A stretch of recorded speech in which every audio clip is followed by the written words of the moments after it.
Bonjour tout le monde. Aujourd'hui, dans cette vidéo encadrée par Monsieur Zanan et réalisée par Mouad Lachmani et moi, Hatim Qannouch, nous allons vous présenter le système d'exploitation mobile fondé sur le noyau Linux et développé par Google, Android. Nous allons tout d'abord parler de c'est quoi Android, puis la relation entre Android et Linux. Ensuite, nous allons passer aux caractéristiques d'Android, puis son histoire, son évolution et les différentes versions. Ensuite, on va parler de l'architecture d'Android et enfin, on va terminer par une partie pratique. La signification d'Android renvoie à ces robots à forme humaine qui sont devenus une réalité et le terme donné à l'entreprise du même nom un cachet futuriste lors de sa fondation en 1998. Cette dernière fut rachetée par Google en 2005 et donna naissance au système Android. C'est un système d'exploitation mobile fondé sur le noyau Linux et développé par des informaticiens sponsorisés par Google.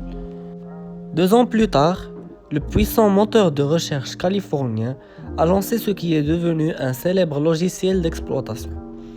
Le système avait d'abord été lancé en juin 2007 pour les smartphones et tablettes tactiles avant de se diversifier dans les objets connectés, ordinateurs comme les télévisions, Android TV, les voitures, Android Auto, les Chromebooks, Chrome OS qui utilisent les applications Android et les smartwatches Wear OS. Il équipe la majorité des téléphones portables du moment. Son principal concurrent est Apple avec l'iPhone. Android est un système vous permettant de personnaliser votre téléphone, télécharger des applications comme le navigateur Internet, GPS, Facebook, etc. Android est réputé pour être plus libre et ouvert que iOS, le système qui équipe l'iPhone d'Apple. Des milliers de développeurs programment chaque jour des nouvelles applications pour votre téléphone. Passons deuxièmement à la relation entre Android et Linux. Les ingénieurs de Google ont récemment révélé en marge de la Linux Plumbers Conference que la firme veut désormais intégrer un noyau Linux classique aux futures distributions d'Android. Android est en effet un système d'exploitation basé sur Linux, mais jusqu'à présent, le système d'exploitation mobile utilise un noyau Linux largement modifié pour l'adapter au smartphone et alors SOC ARM. Ce qui n'est pas sans poser des problèmes pratiques de développement. À chaque nouvelle version de noyau Linux, il faut intégrer des milliers de modifications et adapter des correctifs de sécurité qui ne fonctionneraient pas forcément en l'état. Ce qui prend du temps et mobilise des ressources. Un problème amplifié par le fait que Google doit prendre en charge chaque version de noyau Linux pendant 6 ans. Ainsi, en utilisant un noyau Linux classique, Google pourrait supprimer l'un des goulets étranglement qui retardent l'arrivée des mises à jour et en améliorant la sécurité, il suffira en effet d'appliquer des correctifs de kernel Linux classique sans d'autres formes de procès. Passons troisièmement aux caractéristiques du système d'exploitation Android. Android est caractérisé par un framework Java pour le développement d'applications pour la plateforme Android. Une machine virtuelle Dalvik, une machine virtuelle spécialement développée pour Android. Cette machine virtuelle permet d'exécuter des applications Java développées avec le framework. De plus, un navigateur web basé sur le moteur de rendu WebKit, ainsi un graphique, une librairie graphique 2D, librairie graphique 3D basée sur OpenGL ES 1.0, accélération matérielle possible. Un stockage, une base de données SQL, SQLite est utilisée pour le stockage des données. Une média, Android supporte les formats audio, vidéo, images suivants, MPE G4, H264, MP3, AAC, AMR, GPG, PNG et GIF. Connectivité, GSM, Edge, 3G, 4G, 5G, Bluetooth et Wi-Fi. Un support matériel, Android est capable d'utiliser caméra, GPS, accéléromètre, un émulateur, un debugger, un analyseur de mémoire et de performance de plugin Eclipse. Si je vous dis Android, une grande majorité d'entre vous me diront Google. Vous avez raison à l'heure actuelle. Mais l'histoire commence bien avant l'arrivée de la firme de Mountain View sur le système d'exploitation. En effet, tout a débuté avec une société américaine du nom d'Android justement, fondée en 2003. En juillet 2005, Google a acquis Android Incorporation, une petite start-up qui développait des applications pour téléphone mobile. C'est à ce moment-là que des rumeurs sur l'entrée de Google dans le secteur du mobile ont commencé. Mais personne n'était sûr dans quel marché ils allaient se positionner. Après ce rachat à Google, une équipe dirigée par Andy Rubin, un ancien d'Android, a commencé à travailler sur un système d'exploitation pour appareils mobiles basé sur Linux durant 2 ans, avant que l'OHA soit créé officiellement. En 2007, le 5 novembre, l'OHA ou l'Open Handset Alliance a été officiellement annoncé, ainsi que son but. Développer des standards open source pour appareils mobiles. Le premier standard annoncé a été Android, une plateforme pour appareils mobiles basée sur un kernel Linux 2.6. En septembre 2008, la première version stable du SDK est sortie. À ce jour, la dernière version est 1.2. Les crises de sécurité Android. Lors de l'été 2015, Google devait faire face à plusieurs problèmes majeurs mettant en danger la sécurité des utilisateurs d'Android. La première crise concernait la faille Stagefright, dévoilée par un chercheur de sécurité de Zimperium Labs. Elle peut perturber 95 des terminaux fonctionnant avec le système d'exploitation de Google par un simple MMS. Le pirate peut ainsi avoir accès à quasiment toutes les données sur le téléphone. La deuxième fut un bug découvert par les chercheurs de Trend Micro qui paralysa les téléphones et tablettes avec le système d'exploitation de Google. En novembre 2016, un logiciel espion chinois fut découvert dans des smartphones Android. Il avait été installé nativement par la société chinoise AdApps sur 700 millions d'appareils Android pour collecter les données de leurs utilisateurs. En octobre 2019, le Google Project Zero, équipe spécialisée dans la recherche de failles de sécurité informatique de la firme de Mountain View, découvre une grosse faille de sécurité permettant de prendre le contrôle total du smartphone à distance.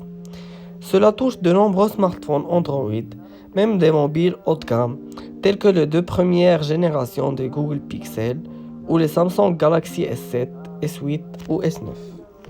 À l'heure actuelle, le projet Android est un grand succès avec près de 85% de part de marché sur les secteurs de nouveaux smartphones vendus.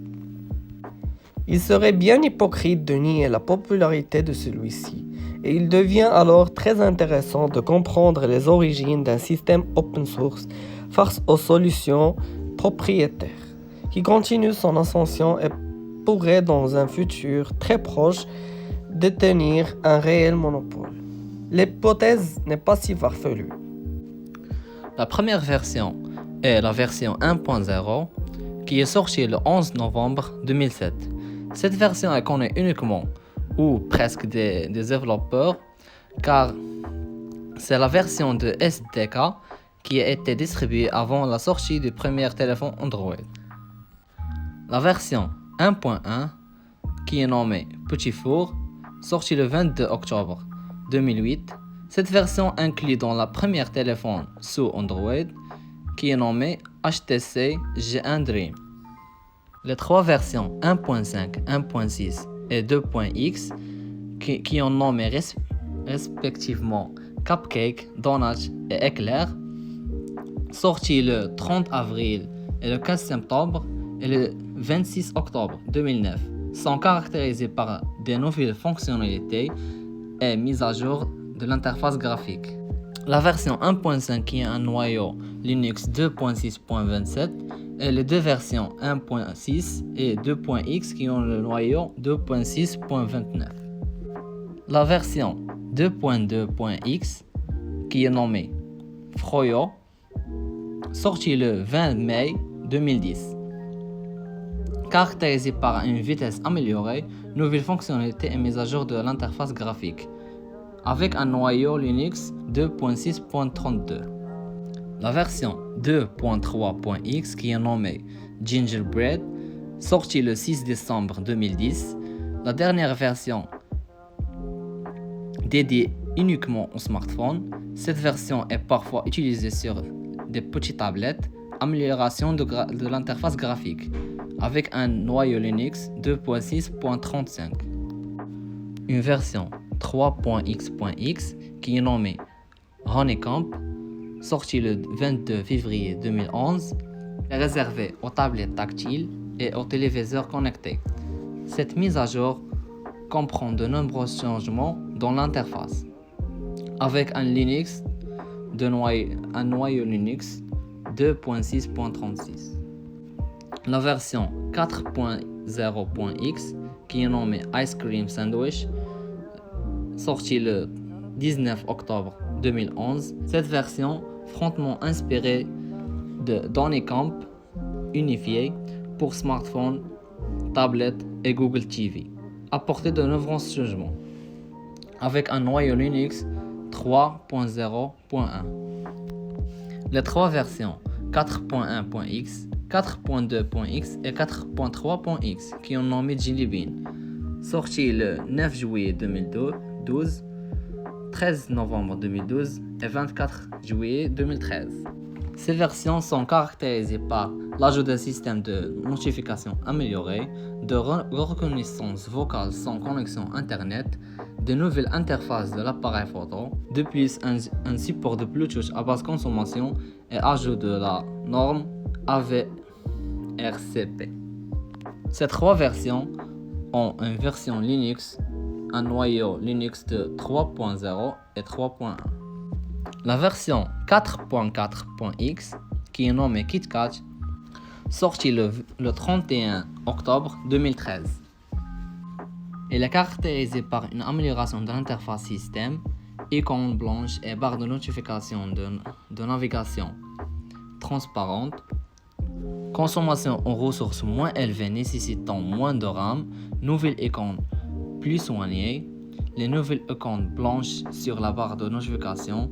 Cette version a un noyau Linux 3.4 à 3.10. Les deux versions 5.0.x et 5.1.x qui ont nommé Lollipop, sorties le 3 novembre 2014 et le 9 mars 2015, sont caractérisées par un changement majeur de l'interface système, passage de matériel design, moteur d'exécution Arch, support de 64 bits, Android TV, Android Auto. La version Lollipop a un noyau Linux de version 3.4 à 3.10. La version 6.0, qui est nommée Marshmallow, sortie le 5 octobre 2015, caractérisée par une autonomie en veille augmentée grâce au système DOS, nouvelle animation de démarrage. Cette version a un noyau Linux de version 3.10 à 3.18. La version 7.x, qui est nommée Nougat, sortie le 12 août 2016 et le 5 décembre 2016. Elle est caractérisée par une multi-fenêtre amélioration de DOS, mode nuit au système UEFI. Cette version de Nougat a un noyau Linux de version 3.18 à 4.4. Les versions 8.0.x et 8.1.x qui ont nommé Oreo sorti le 21 août 2017 et le 5 décembre 2017. Parmi les caractéristiques de cette version, une amélioration de l'interface de système, nouveau emoji au remplacement de blob, système de remplissage automatique des mots de passe, etc. Le noyau Linux pour cette version est de version 4.4 à aux versions 4.9. La version 9.0.x qui est nommée Pi, sortie le 6 août 2018, caractérisée par une amélioration de l'interface du système, introduction en fonctionnalités liées à l'intelligence artificielle, luminosité et batterie adaptative. La version Pi a un noyau Linux de version 4.14.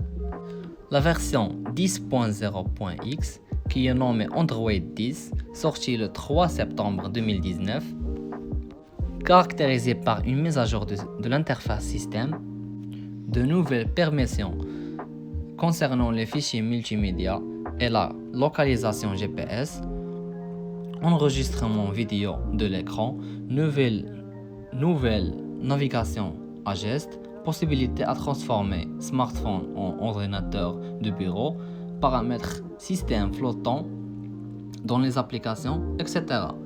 Cette version a un noyau Linux de version 5.x. La version 11.0.x, c'est une version nommée Android 11, sortie le 8 septembre 2020.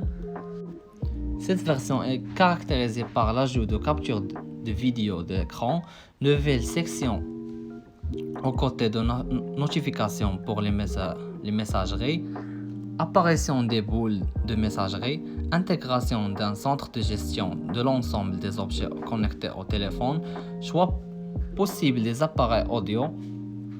Cette version a un noyau Linux de version 5.x. La dernière version est la version 12.0.x qui est nommée Android 12, sortie le 4 octobre 2021. Cette version est caractérisée par le rafraîchissement, amélioration de la vie privée avec des notifications lorsque les applications utilisant le micro par exemple. Cette version est caractérisée par un noyau Linux de version 5.x. Passons maintenant à l'architecture de Android. À ce stade, nous nous contentons de présenter abstraitement l'ensemble des couches ainsi que la partie application. D'habitude, la lecture de cette architecture se fait d'une manière ascendante, de bas en haut. Nous par contre, nous allons la faire d'une manière descendante. Commençons par la partie la plus proche des utilisateurs afin de simplifier la perception. La première couche est la couche application. C'est un ensemble de programmes écrits généralement en Java avant l'apparition du langage Kotlin en 2017 qui est devenu officiellement le langage de programmation voulu et recommandé par le géant américain Google. Elles sont généralement distribuées depuis des plateformes de téléchargement telles que l'App Store, le Google Play ou encore le Windows Phone Store. Une application Android peut être composée des éléments suivants: activité, une interface graphique, une vue, équivalent à une fenêtre ou une boîte de dialogue en Java. Un service, c'est un programme qui s'exécute en arrière-plan. Des fournisseurs de contenu, un mécanisme permettant le partage d'informations entre applications. Les widgets, une vue accrochée au bureau d'Android. Les notifications permettent de notifier l'utilisateur de la survenue d'événements. L'intention, c'est un mécanisme qui peut être utilisé pour transiter des données entre deux activités. Et le récepteur d'intention. La couche application framework. Couche application cadre sous la forme de classe Java, offrant de nombreux services avancés pour l'application. Les développeurs d'applications sont autorisés à utiliser ces services dans l'application. Events Manager, contrôle des activités, application du cycle de vie et de tous les aspects de la pile. Les fournisseurs de contenu permettent l'édition et le partage de données entre les applications. Resource Manager permet d'accéder à des ressources non-code embarquées, telles que des chaînes, des paramètres de couleur et interfaces utilisateur mise en page. Gestion de notifications permet à l'application d'afficher une boîte de dialogue ou d'une notification à l'utilisateur. Vue système, un ensemble évolutif de vues pour créer des interfaces utilisateurs de l'application. La couche Android Runtime. Ceci est la troisième partie de l'architecture, le second fond de la couche. Cette section fournit la composante clé appelée machine virtuelle Dalvik, semblable à la machine virtuelle Java, mais conçue et optimisée spécifiquement pour Android.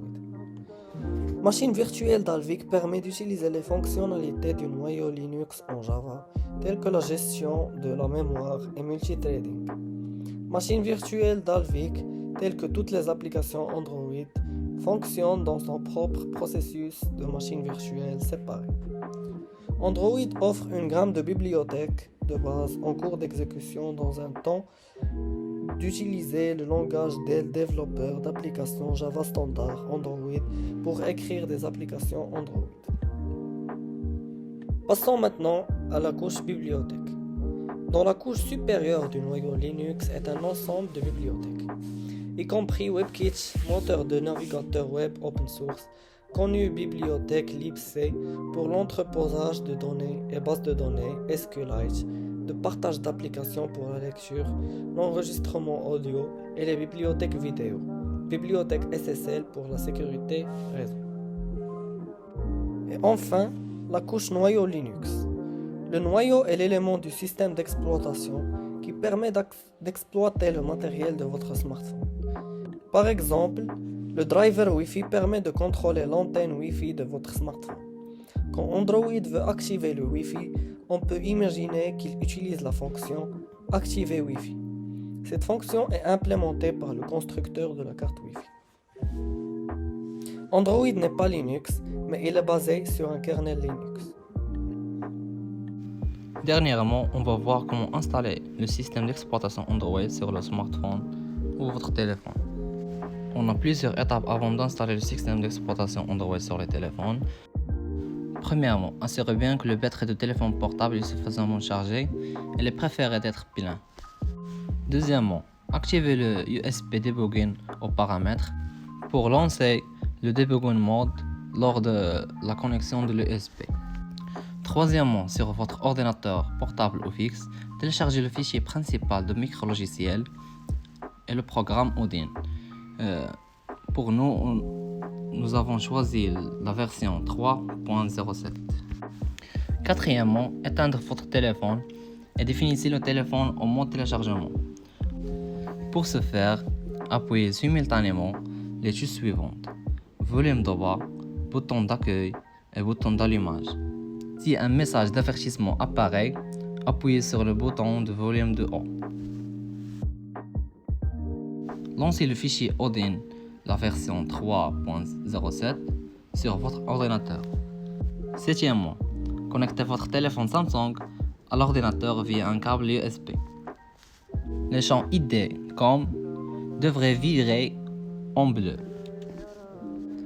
Dixièmement, appuyez le bouton démarrer pour lancer le processus d'installation.